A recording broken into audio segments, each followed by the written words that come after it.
Hi, I'm Chef Amee Hoge, and I'm here to teach you how to play with food, where I take a classic recipe, change it up a little bit to create a whole new dish. Today we're playing with holiday treats, specifically making a chocolate almond bark using Nestle Toll House semi-sweet chocolate chips, some white candy coating, and some peppermint chips. Now you can use many different kinds, really any kind of chocolate chip or chocolate that you want. I've chosen these today.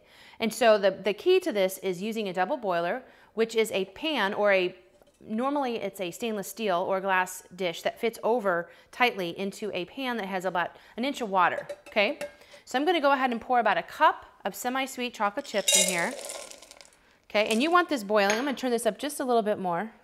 There's a nice steam action, getting nice for the face. Okay, I'm gonna get that melted. It's gonna take a little bit. And in the meantime, I'm gonna go ahead and take my chocolate chips I think are a little bit big, the peppermint chips. So what I'm gonna do is use one of my favorite tools, and that is, it's a slap chop or a hand chopper.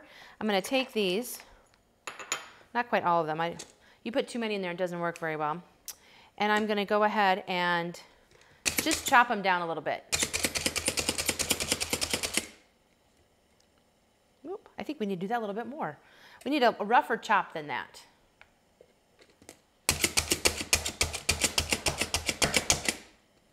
There we go. You could use them just like that, but it makes it nice that when you sprinkle it on top of your chocolate, that you can go ahead and it's more like a sprinkle. Ooh, they're melting nice. What you're gonna wanna do, now the reason why I use a double boiler is because it helps your chocolate from not scorching. We don't wanna burn our chocolate. If you put your chocolate chips directly into a pan and go for it on the stove, you're probably gonna scorch your chocolate, and which will taste burnt, and then it won't cook up right. The other thing is don't put a lid on top of here, okay? What's gonna happen is it's gonna collect the steam that's coming up. It's gonna create condensation and land right into your chocolate, and water and chocolate are not friends. It will actually ruin your chocolate, and it'll kind of get all chunky, and you're pretty much done at that point unless you know the tricks of how to fix that situation, which I've learned that you can use a little bit of heated cream, heavy whipping cream, and you gotta heat it in the microwave or on the stovetop and then pour it in there, and it actually breaks it up again, and it takes a little extra time, and you have to stir it up. So we're almost ready here. Now the other key ingredient to this, don't have to add it in here. Like if you're making this for, not at Christmas time or you don't necessarily like peppermint, is I'm gonna add some peppermint extract. I'm gonna add about a half a teaspoon of pure, don't get the imitation stuff, pure peppermint extract. Now you add this not too early in the game. And the other thing is the imitation is gonna have water in it. You can't add water, like I said. This is actually peppermint oil and alcohol, which is gonna work well with the chocolate. Oh, it smells nice and pepperminty. Okay, so then what we're gonna do is we're gonna take this. Now, a key to this is turn off your water and have a towel handy because you don't wanna drip water right where you're gonna pour your chocolate. I did that yesterday. Don't wanna do that. So then you're gonna take your chocolate, kind of spread it out. I've got wax paper out on a baking sheet. I'm gonna use a rubber spatula to go ahead and scoop it all out. Then I'm just gonna spread it around. The reason why you use wax paper or parchment paper is it helps it not to stick to your pan. Sometimes I turn it around. You don't want it too thick. And pretty much what an almond bark is layers of chocolate.